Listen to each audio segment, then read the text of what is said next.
And we're back. Hello. Hello. So I took an extended journey around the South Island of New Zealand, and I'm barely at work for the next couple of weeks while I attempt to mentally and physically recover. Emily has had 700 life events happen in the span of 5 minutes. Yeah, I moved house. Which we're so excited for you. But it meant there was a teeny tiny, unnoticeable, right, interruption to our regular schedule. So thank you for being back here with us. Welcome to What the Flock, the charming podcast for our yarn shop, Get Flocked. I'm Ethan. I'm Emily.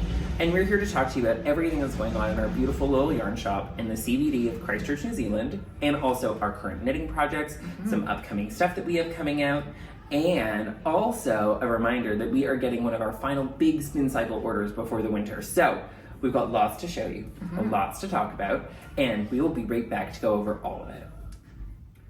So we're back to tell you about everything that's going on. It's actually been, this has been the busiest summer I've ever had in the knitting shop, and it has been amazing, but also a little overwhelming. I think we were both thinking to ourselves, hey, we're gonna have some downtime. That was a lie. Yeah. And we couldn't be happier about it. Yeah. Well, actually, that's not true.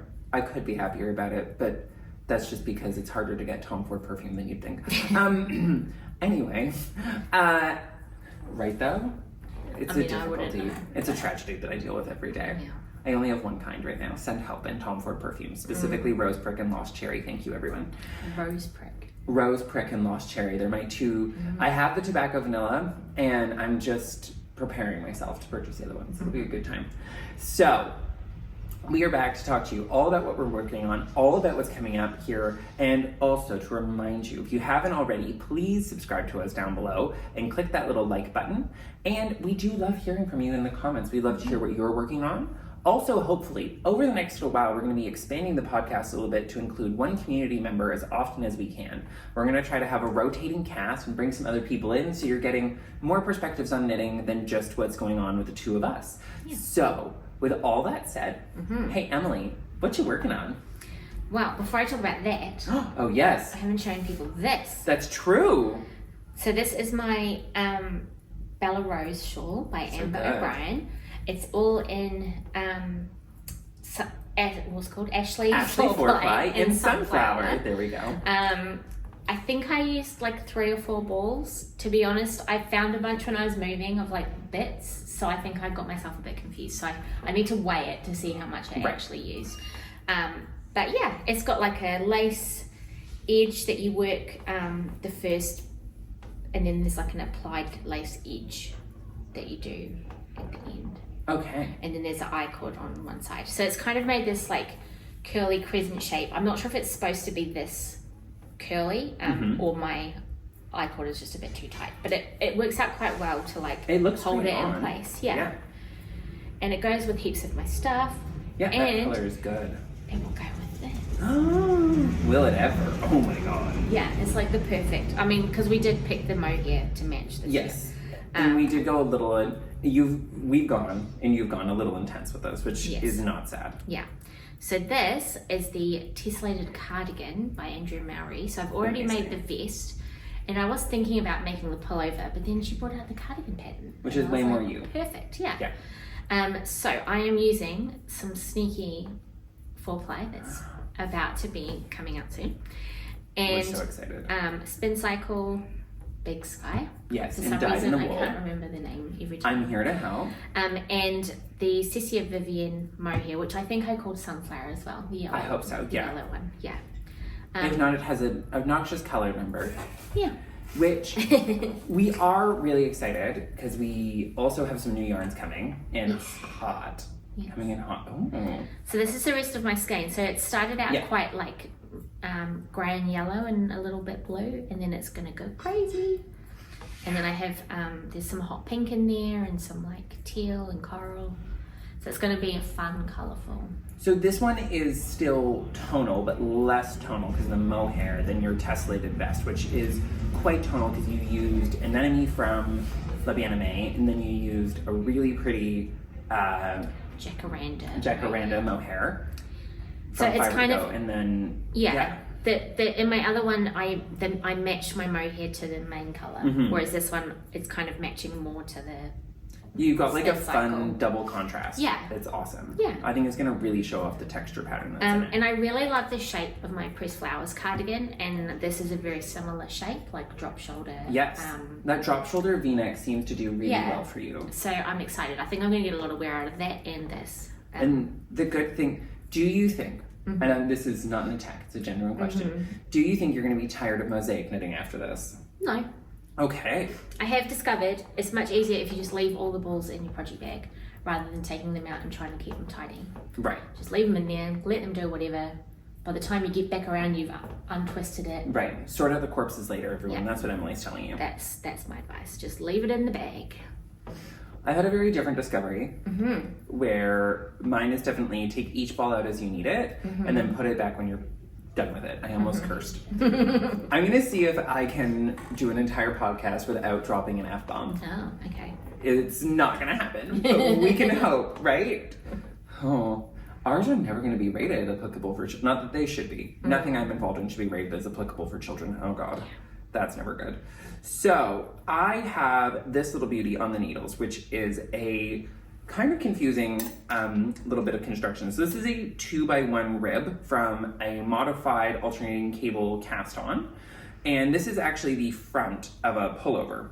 And believe it or not, I'm only about this much away from the armhole separation because of how much it relaxes vertically. Rib tends to relax quite a bit vertically as well as horizontally when you block it. So I'm very excited about that. This is done with a fingering weight yarn, the same fingering weight yarn that Emily's working with, but in a different color, if you can't tell. If you can't tell that these are two different colors, you're more colorblind than I am, and that's a you problem. Oh, we can do like a make it pink, make it blue. Yeah, it's gonna be cute. So I'm knitting something with negative ease, which I have never done before. So I'm quite excited. It's my own draft, and this is not going to come out as a formalized pattern. So this is going to be a class for the Flock Online. This is my first draft. I like to knit one first, and then I knit a second one for the class usually. And I'm actually going to use stash yarn for the second one because as long as this works out and I love it, I have some knitting for olive in my stash that I purchased specifically to make this pullover, and then this yarn came and I thought to myself, if this was a fitted like kind of turtleneck under like base layer style pullover, I would wear this until it falls apart, and I think I will need about 6 of them. So I'm glad. I've finished the back of a new Snowden pullover as well, which is really exciting. So I'm on the Is this the really subtle, low-key one? So subtle and low key. Like this? As you know, I love a budget friendly, super accessible knit. So I've just used some Spin Cycle, Dream State, in Dear Diary. I think this only took 3. So like everyone calm your tits. For the bag. It's gonna take about 9 in total. Yeah. Which is a reasonable amount of yarn to use for a pullover. And I'm really excited because I don't have any entirely, oh, that's not true. I was going to say, don't tell lies to the people. As I was saying, I don't have any entirely Spin Cycle pullovers, which is true. That is true.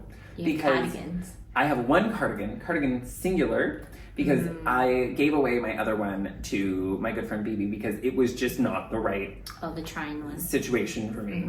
By the time I finished the front and the back, I built so much shoulder muscle that I would have had to go up 2 sizes, which is why I'm having a bit of an issue at the moment. I'm going to be honest with our friends. I'm having a bit of an issue with some of my older drop shoulders that I've made because my shoulders are not so dropped any longer. I'm wearing a t-shirt on purpose to illustrate this because changing bodies, I think, are something that we don't necessarily address very well in the knitting community. And my body is a changing. I am getting significant, and I want to be clear here, I am getting larger in very specific areas of my body, most notably my chest and upper back and shoulders and my biceps, which are starting to get to a size that are, not bad, but certainly larger than they were when I've made a lot of things in the past. And a lot of drop shoulder patterns have a relatively fitted sleeve, and that's just not working on my body anymore. But the great news is Snowden is a modified drop shoulder that angles out a little bit, so it avoids the problem that I'm currently facing, which is great, making it a super great unisexy choice for all different body types. And it has a nice wide sleeve. And the reality is a wide sleeve suits more bodies than a slim sleeve does. So I'm leaning into that. And on the flip side of it, to take advantage of my changing body, I'm leaning into the opposite on this one with some negative ease, and I'm going to use this to make a raglan with negative ease, which I think is, for me in my body, the best possible use of a raglan is a negative ease raglan that's designed to stretch and conform. So that's my is there plan. going to be a gun show? It's like, I mean, yeah. I'm making a sexy sweater, okay? Sue me. I'm not going to look like this forever. Let me enjoy it, everyone. What else is going on? I've just been working on this little thing. Just cash. I'm actually about a third of the way up the front already. I just didn't bring it. So this is the back of Unst by Marie Wallin. It is a cardigan. Yes, there are a lot of ends. Yes, I know how I'm going to deal with them. Please don't at me. Although, if you have made something by Marie Wallin and dealt with all the ends before, please put in the comments what you did. We would love to hear from you. I am loving knitting this. It's really, really enjoyable. I'm glad that I did the biggest part first. I will also say that in the shoulder shaping near the end, I decided to stop doing the pattern at a certain point and just did the remaining portion in one color. And also, I utilized a sloped bind off throughout, and I think it made a big difference because it meant that if I was breaking yarns and rejoining them, that the bind off was still happening from a previously worked stitch, so it wasn't as like loosey-goosey, wishy-washy as some that I've dealt with in the past. So this is traditional Fair Isle. Someone did come into the shop and try to explain to me how it wasn't traditional Fair Isle. Wow.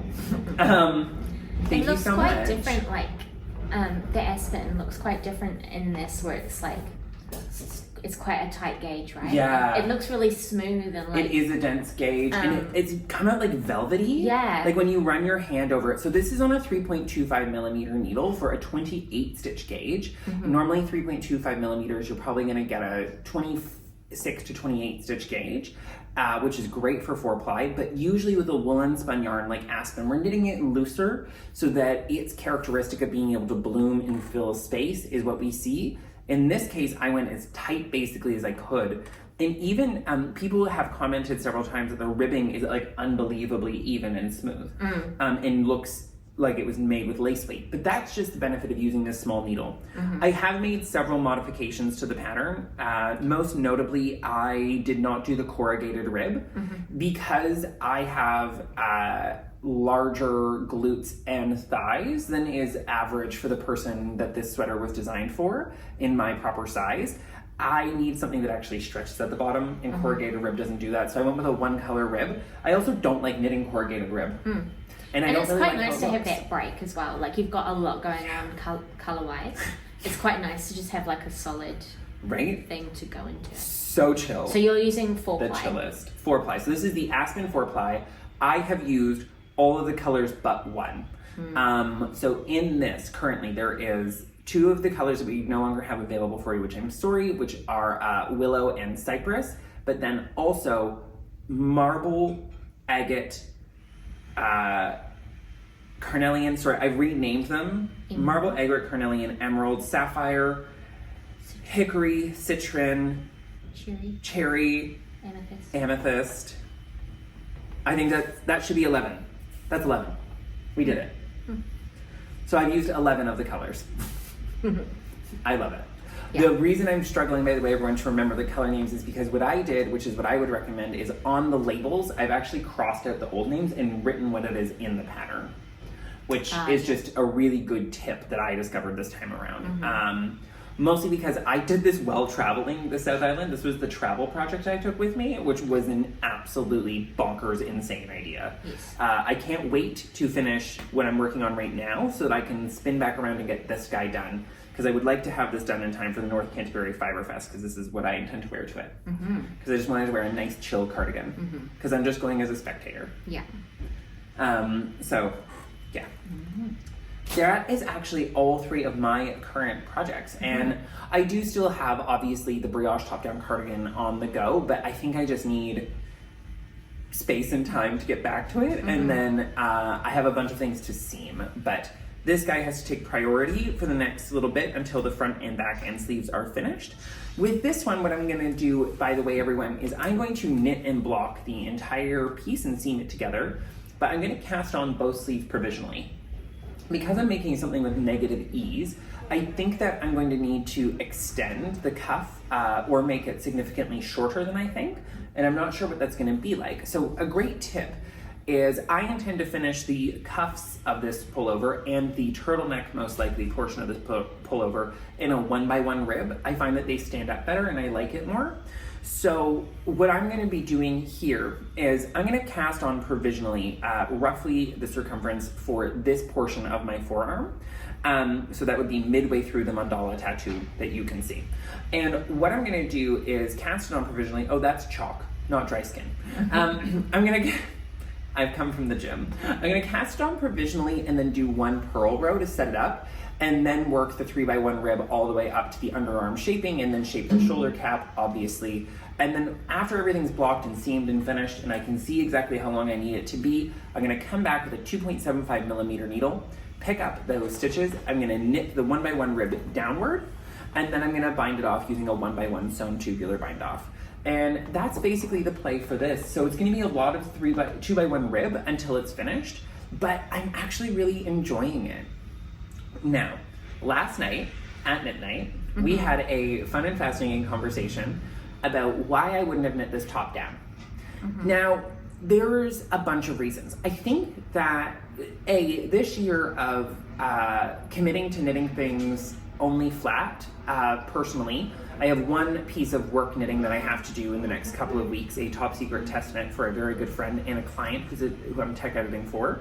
I have to get that knit, and it's gonna be in the round. But I realize that when I talk to people, I think that I don't do a very good job, and you can correct me, Emily, of pointing out that a lot of the reason why I prefer to knit things flat is actually from an objective set of observations. Now, let's just premise this with the fact that I'm very, very, very good at seaming.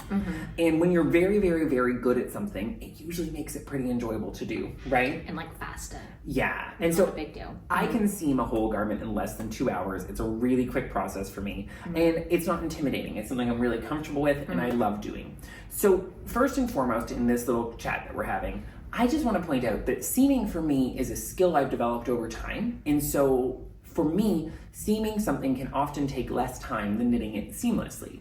Now, I think that there are great times to deploy both tactics, seamless top-down knitting and seam knitting. There are different reasons why we might want to do it. For example, with this one of the reasons in a overall rib pattern that I would not want to work top-down is it is more difficult to make a contiguous rib pattern with increases than it is with decreases. So what that means is to create a clean, elegant line of the rib, if we want it to be a crisp, clear 2x1, like this particular pattern, it would be very difficult to space out the increases in such a way that you're increasing 2 knits in 1 purl at the same ratio regularly throughout the entirety of a raglan when you're attempting to fit a body like mine. The other thing about this that I wanted to bring up in this mix is you have more malleability with the fabric. It's easier to take away stitches than add them without distorting the total tension of the fabric. So when you're crafting something like a raglan where, well, this particular depth from the base of where we want the collar to start to the center of the armpit is roughly the same on almost all people. All of the measurements that surround that, our bust circumference, our back measurements, our shoulder measurements, our upper arm measurements are often all very, very divergent. But we're only playing with roughly the same amount of space to make all of those stitches or to remove all of those stitches, right? So we most likely have a better chance of achieving our desired fit with something that, if you're making something negative ease, especially like this, with something that's knit bottom up and top down. Now you might say to yourself, but Ethan, you could knit this bottom up in the round and then you'd be doing more knitting than purling. And you're right. But the reason that I'm not going to knit it bottom up in the round, or even partially bottom up in the round, or top down in the round, is because of knitting's other fun fact, biasing. When we knit in the round, we are not stacking rows on top of each other like we are when we knit back and forth, which is what Emily is doing too. She is doing a semi-seamless style of knitting, right? So she's going to be knitting this thing up to the underarm, splitting for the front and back, knitting the front and back separately, picking up and knitting a sleeve downwards after connecting the shoulder, and then she'll come back and finish a band, right? Hope so. I mean, I haven't read the pattern, so anything could happen. We're breezing by that. Please read the entire pattern from beginning to end and highlight all the way along the way. Emily is better warning than an example some days. That's fine. Emily. But so one of the things here is objectively to achieve my goals of a negative ease, very fitted, quite precisely made garment. Bottom up is going to get me closer to my goal for the raglan than top down will. It doesn't mean that there's not room in your life for top down raglans, especially if you're somebody who loves a deeper raglan, which is a thing. Like there's lots of different factors here to play with. Don't be afraid to explore different options. But in this particular case, to make exactly what I want, objectively, it's better to knit this bottom up and seam it. And that's just how I would deploy this. Whereas I would never actually say that a garment like the twigs, which I have to admit, I've come back around to a full twigs fixation again. This happens once a year. Please don't be surprised. I think I'm gonna knit another one, by the way. I've been kind of tempted to. Okay, good. I have this vision in my head of like a dusky pink with like a dark red as the color. Like, okay. Yeah, see, probably more intense than I'm thinking, because I was thinking a very similar color palette for you. I was gonna try to talk you into using Devilish Grin. Oh. And making a twig cycle in pink and red. I'm not kidding. I mean, I don't hate that. Okay, because I'm considering using Brace Yourselves. Double spin cycle. No, something worse. I mean, that's on the list of possibilities. I mean, yes, that is also high up on the list. Also, just 100% cashmere is always an option. Never forget, kids. Borscht and what's the pink called? Scree? No. There's too many. I think maybe it's just called Dusk or something. Dusk Yeah. is the pink. Dusk. See, that could be and cute. Borscht. Yeah, you could do that. No, see, what I was thinking for myself though, this is a shocking turn of events, everyone. Hold yourself. I was thinking about using the other Dusk and Ghost Ranch. Oh yeah. That would Right? be cool. I know.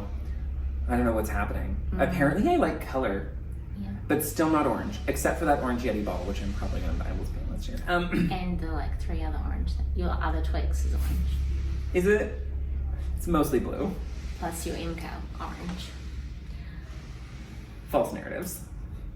You hate orange. Fake news. I do hate orange. Anyway, so What colours are in your colour work over there? Is there some orange in there too? just one. So technically, anyway, the thing is, something like the twigs, like an oversized yoked pullover where you want generous ease.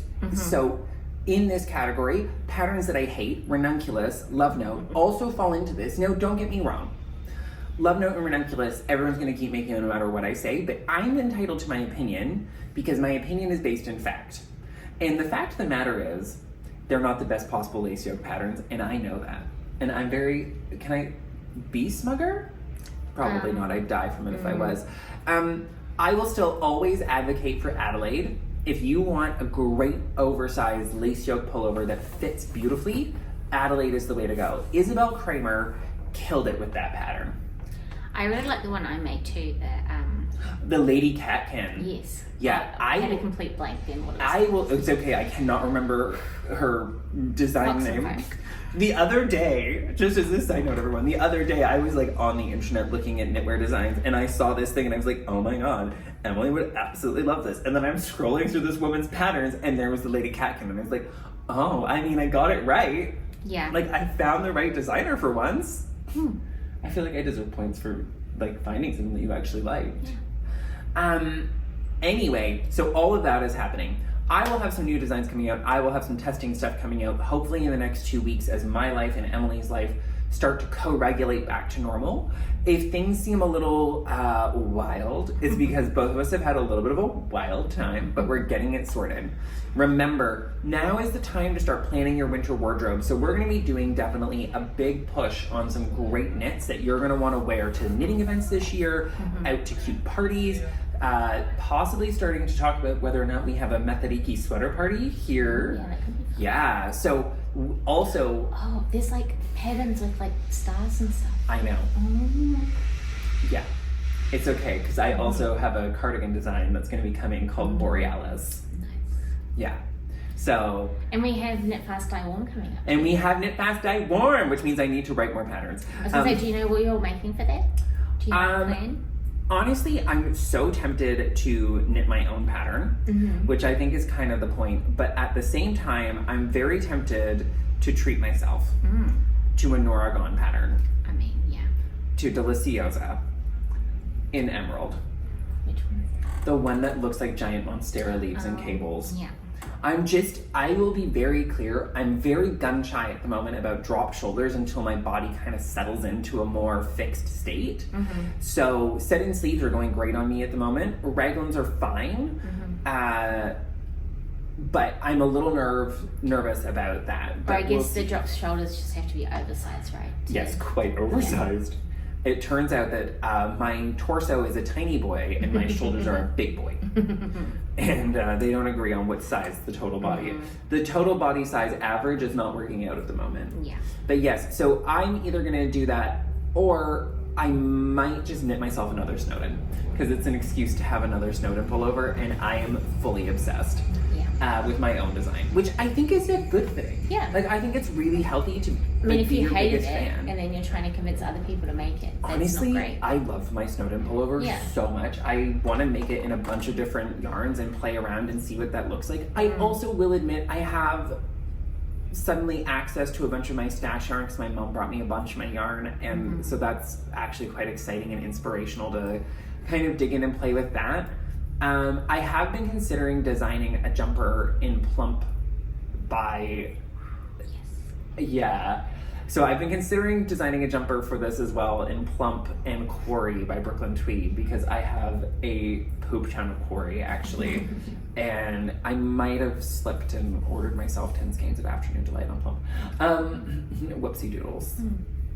I don't actually remember doing this. I'm not kidding. Midnight shopping. It's like when stuff arrives, it's like an attack on yourself, but you did it to yourself. Yeah, honestly, like all the time I'm always like, oh God, did I order that? And half the time I fall in love with what I order, and I try to order Spin Cycle for the rest of you, not for me, because obviously I have enough love spell, if that's a thing. So, you know, I try to think like what is going to really excite people, what is a new take on things, what's a new look. And so, yeah, we'll see what happens. I'm quite excited to dig in and look at some different stuff and get it going. And speaking of Spin Cycle, I think it's what's Almost coming here. is up on the website now. Yes, so we have the Spin Cycle up for you right now. The box is in New Zealand. When it shows up to us, as always, we never know. Sorry, I guys. don't think they know either, so like They asking really them don't. is just wasted time. Yeah, honestly, it just causes more stress for everyone. I've decided I'm trying a new thing this year Yeah. where I'm not going to obsessively check courier updates. We'll just like manifest that today is the day. Yeah. I mean, it almost always arrives on a Friday. Yeah. And yeah, so we will find out. It might be here tomorrow. It might be here next week. We'll let you know, don't worry. Because it's Thursday today when we're recording this, but it's Saturday for all of you. Wow. I had no idea what day it was. I was like, Friday's ages away. No, it's tomorrow. Emily's It's doing been great, a week. everyone. Yes. The other thing that's definitely going to happen that I should be honest with everyone about is I am going to cast on an inclination shawl Yeah. because I have to have one now. Miss June last night Right? tempted everybody. Between the traveler shawl and the inclination shawl, I'm very torn. But the good news is I will just take home 6 skeins of Spin Cycle. Oh! Speaking of Dream State, sorry, we are remiss. We should congratulate the lovely Alana, Black Cat Knit Co. That's her design company. She has put out a new Calypso pattern. Ooh, yes. A fucking fantastic Calypso pattern. Oh, there we go. Lost it. Congratulations to Alana on her beautiful new release, the Calypso Worsted.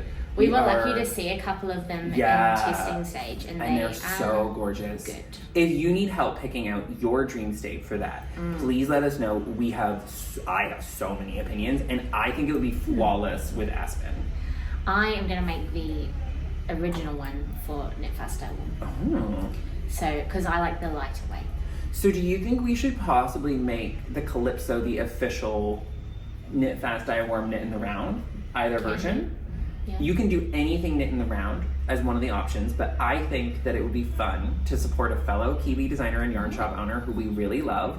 So if you want to participate in Knit Fast Dye Warm with us, it's going to be a super fun 30-day sprint to knit yourself a jumper for the winter, or a cardigan for the winter. So you can use any pattern that is knit flat, any pattern that is knit in the round, and any pattern that I have designed, and you can double dip on the knit flat. I was going to say, with something like what I'm making, Yes. would that go in knit in the round or knit? Yes. Okay. Unless you decided to be what I would refer to as sensible and knit the sleeves flat, because I don't like doing mosaic in the round, it turns out. But Well, that's it just didn't me. really bother me in my pressed flowers, so I think I'm just going to go for it. Oh no, I think that's just me. Yeah. I just don't like it very much. But yes, if any part of it, except for the collar and finishing, is knit in the round, it's knit in the round. Okay. Yeah, there you go. That's my hot take. Also, let's be honest, we're just basically using this as a like dividing lines of how we're going to assign prizes. So like, and we're pretty free and loose with that. So like, I wouldn't, like, please don't stress yourself out about project selection for this knit along. Please have a good time with it. Yeah, it's and you'll just get a something garment fun. at the end. But yes, so if you need more information about the Calypso worsted, we are thrilled to help you out with that. We'll put some info about it down below because we are stronger together than we are apart, and it is really exciting to watch another person in our industry who's so close to us, who we care so much about, succeed and do awesome things. So congratulations, Alana, on another great pattern launch, and we cannot wait to see all of the Calypsos and Calypso worsteds waltzing through our door. So I think that's a great place to end today, right? Yeah. Boom. Alrighty, everybody. We hope you have a beautiful rest of your day. Come visit us anytime. We're always open online, and we hope you have a great one. Okay. Bye.